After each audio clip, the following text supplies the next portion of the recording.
तो स्टूडेंट कैसे हो आप सब। मैं आशुतोष स्वागत करता हूं आपके अपने यूट्यूब चैनल एजुकेशन पथ पर।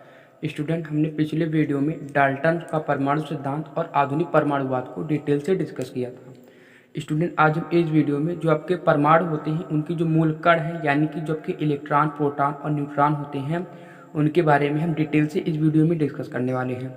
और इस वीडियो के एंड में हम आपको एक ट्रिक बताएंगे, जिस ट्रिक की मदद से आप जो आपके इलेक्ट्रॉन, प्रोटॉन और न्यूट्रॉन हैं, इनके जो खोज करने वाले वैज्ञानिक हैं, इनको आप आसानी से याद कर लोगे उस ट्रिक की मदद से।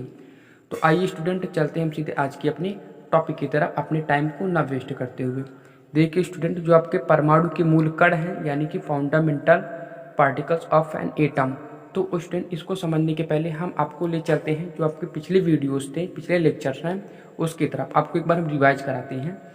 तो देखिए स्टूडेंट, हमने आपको जब डाल्टन का परमाणु सिद्धांत पढ़ाया था तो वहाँ पे हमने बताया था कि जो डाल्टन साहब थे, इन्होंने बताया था कि जो आपके परमाणु होते हैं, उस परमाणु के अंदर जो जो आपके परमाणु हैं, वो कहते थे कि जो कि परमाणु हैं, वो परमाणु जो है वो अविभाज्य कण है, उसके अंदर कुछ नहीं पाया जाता, वो छोटा से छोटा कण है।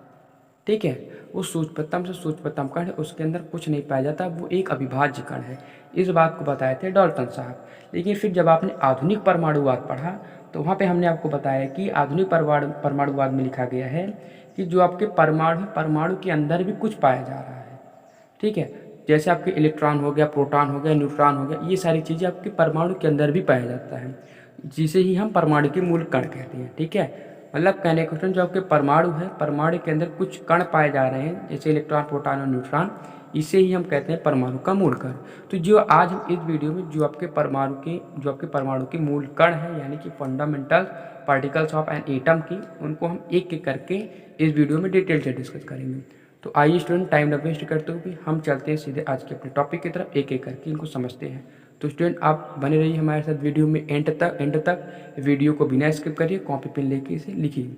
देखिए स्टूडेंट, जो आपका परमाणु है वो इलेक्ट्रॉन, प्रोटॉन तथा न्यूट्रॉन से मिलकर बना होता है। ठीक है, जिनके प्रमुख लक्षण निम्न है। मतलब कि स्टूडेंट, जो आपका परमाणु है वो इलेक्ट्रॉन, प्रोटॉन और न्यूट्रॉन से मिलकर बना होता है और उनके जो लक्षण है वो निम्न है। तो एक एक करके इन सभी इलेक्ट्रॉन, प्रोटॉन और न्यूट्रॉन को समझते हैं।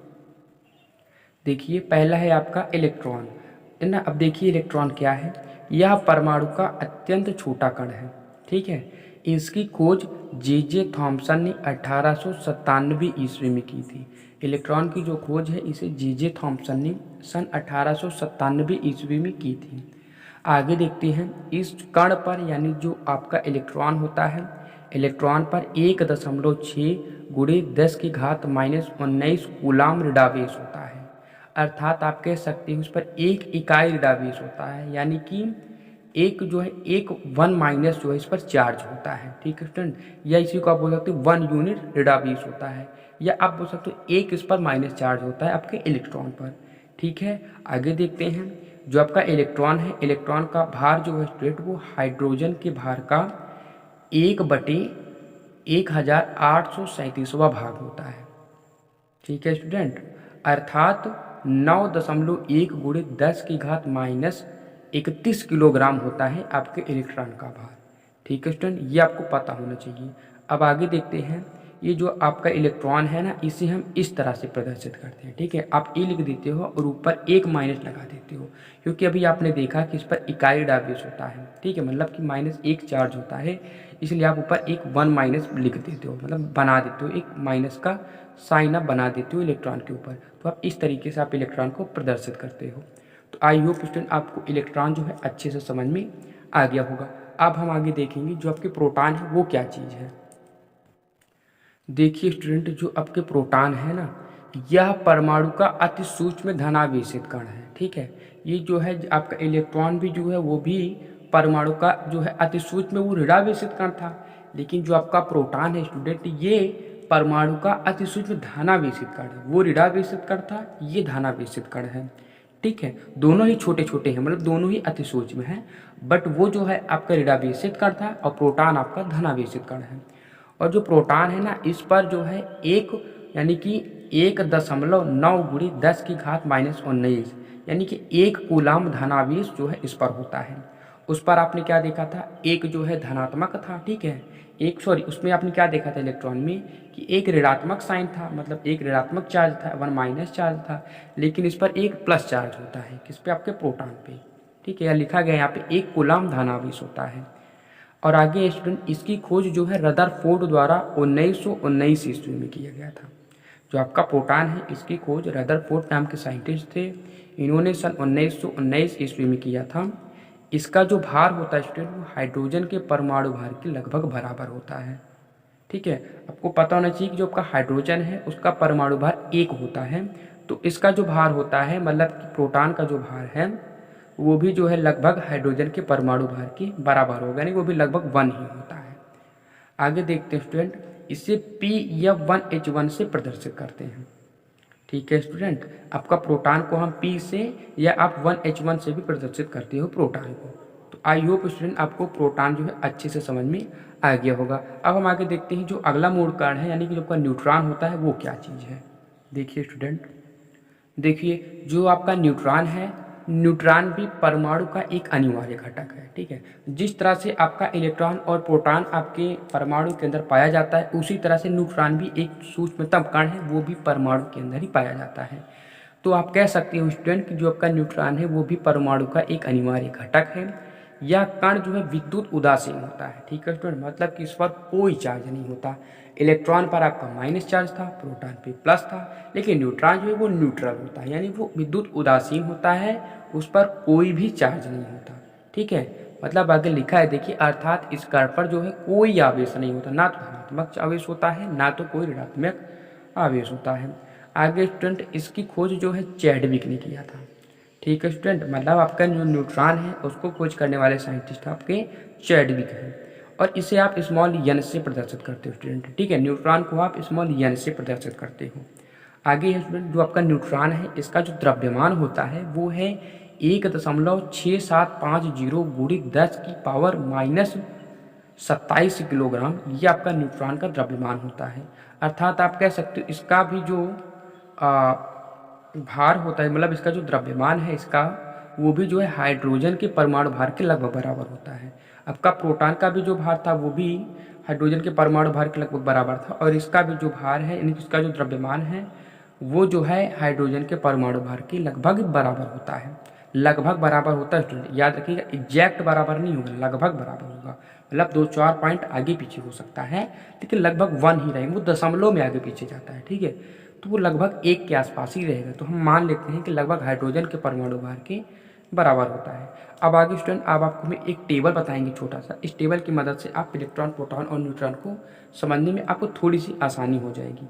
देखिए स्टूडेंट, इधर आपका गुण लिखा गया है, और इधर आपका इलेक्ट्रॉन है, इधर प्रोटॉन है, इधर न्यूट्रॉन है। ठीक है, इधर आपके जो मूल कण है उनके नाम दिए गए हैं, और इधर इनके कुछ गुण हैं।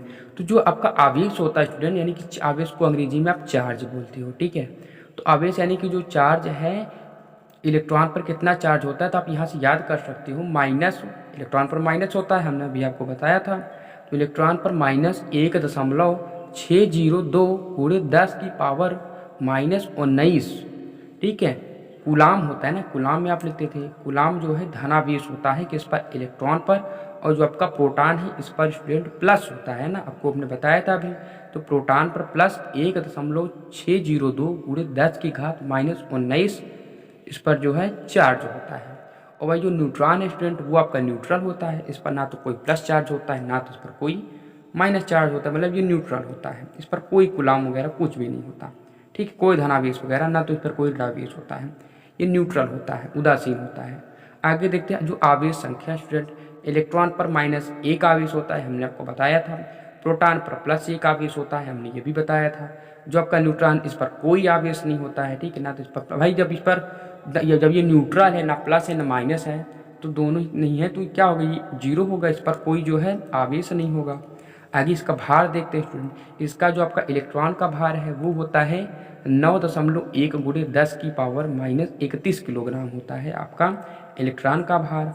वही जो आपका प्रोटॉन का भार है वो होता है स्टूडेंट 1.673 गुणे 10 की घात -27 किलोग्राम। वही जो आपका न्यूट्रॉन है इसका जो भार होता है वो आपका 1.675 गुणित 10 की घात -27 किलोग्राम। ठीक है, तो आई होप स्टूडेंट, मैं आपसे उम्मीद करता हूँ कि आपको इलेक्ट्रॉन, प्रोटॉन और न्यूट्रॉन ये तीनों आपको अच्छे से समझ में आ गया होगा। अब अगर आप स्टूडेंट, हम आपको बताने वाले थे इस वीडियो के एंडिंग में कि जो आपकी ट्रिक है, इस ट्रिक की मदद से आप इलेक्ट्रॉन, प्रोटॉन और न्यूट्रॉन की जो खोज करता है, यानी कि जो खोज करने वाले वैज्ञानिक है, उनके नाम को कैसे आप आसानी से याद कर सकते हो। तो आइए चलते हैं उस ट्रिक की तरफ। अब देखिए स्टूडेंट, ये रहा आपका ट्रिक। अगर आप इस ट्रिक को याद कर लेते हो, बहुत सिंपल है, एकदम सरल। अगर आप इस ट्रिक को याद कर ले रहे हो, एक बार दिमाग बैठा ले रहे हो, तो फिर आप इन तीनों आपके इलेक्ट्रॉन, प्रोटॉन, न्यूट्रॉन के खोजकर्ता को अपने दिमाग में आप बैठा लोगे। आपको कोई भुला नहीं सकता है, कितना भी कोशिश कर लो आप खुद से भी नहीं भूल पाओगे। ठीक है स्टूडेंट, और अगर आप याद कर लेते हो तो ये आपके लिए बहुत ही ज़्यादा उपयोगी है। ये क्लास 9, 10th के लिए, अगर आप पॉलिटेक्निक की तैयारी कर रहे हो तो उसके लिए भी ये बहुत ही ज़्यादा यूजफुल होने वाला है। तो देखिए स्टूडेंट, ये ट्रिक है आपका ईंट पर नाच। ठीक है, आप कहोगे सर ये ईंट पर नाच का मतलब क्या हुआ। तो देखिए, जो आपका ईंट है स्टूडेंट, इसमें दो चीज़ छुपा हुआ है। ठीक है, ई से आपका हो जाता है इलेक्ट्रॉन, ठीक है स्टूडेंट, और टा से आपका हो जाता है थॉमसन। यानी कि इलेक्ट्रॉन की खोज करने वाले वैज्ञानिक कौन थे, थॉमसन थे। आगे है पर, ईंट पर, पास स्टूडेंट आपका हो जाएगा प्रोटॉन, और रा जो है यहाँ से आपका हो जाएगा रदरफोर्ड। यानी कि प्रोटॉन की जो खोज करने वाले वैज्ञानिक कौन है, रदरफोर्ड। ठीक है, यहाँ पे लिखा गया आर से आपका रदरफोर्ड, मतलब रा से आपका रदरफोर्ड, और पास हो गया आपका प्रोटॉन। वैसे स्टूडेंट आप नाच भी देख सकते हो, नाच में भी दो चीज छिपा है। ना से आपका हो जाएगा न्यूट्रॉन, और चा से हो जाएगा आपका चैडविक। मतलब कि ई से इलेक्ट्रॉन, इलेक्ट्रॉन की खोज करने वाले हैं जो आपके थॉमसन, और पास हो जाएगा प्रोटॉन, प्रोटॉन की खोज करने वाले वैज्ञानिक आपके रदरफोर्ड, और ना से हो जाएगा न्यूट्रॉन, न्यूट्रॉन की खोज करने वाले वैज्ञानिक चैडविक। मतलब कि इस ट्रिक से आप इनके जो आपके इलेक्ट्रॉन, प्रोटॉन और न्यूट्रॉन है, इनके वैज्ञानिक का नाम आप आसानी से याद कर सकते हो। तो आई होप स्टूडेंट, मैं आपको उम्मीद करता हूँ कि आपको इलेक्ट्रॉन, प्रोटॉन, न्यूट्रॉन और इनके जो खोज करने वाले वैज्ञानिक का जो ट्रिक था, ये सब कुछ आपको अच्छे से समझ में आ गया होगा। अब स्टूडेंट आपसे एक रिक्वेस्ट है स्टूडेंट, अगर आपको हमारी वीडियो अच्छी लगी है और अगर आपको हमारी वीडियो से नॉलेज मिला है, तो प्लीज़ आप हमारी वीडियो को लाइक करिए, हमारे चैनल को सब्सक्राइब करिए, और वीडियो को ज़्यादा से ज़्यादा अपने दोस्तों को शेयर करिए, ताकि वो भी इस वीडियो को देख के अपनी पढ़ाई को कंटिन्यू रख सकें। तब तक के लिए बाय स्टूडेंट, मिलते हैं नेक्स्ट वीडियो में नए टॉपिक के साथ।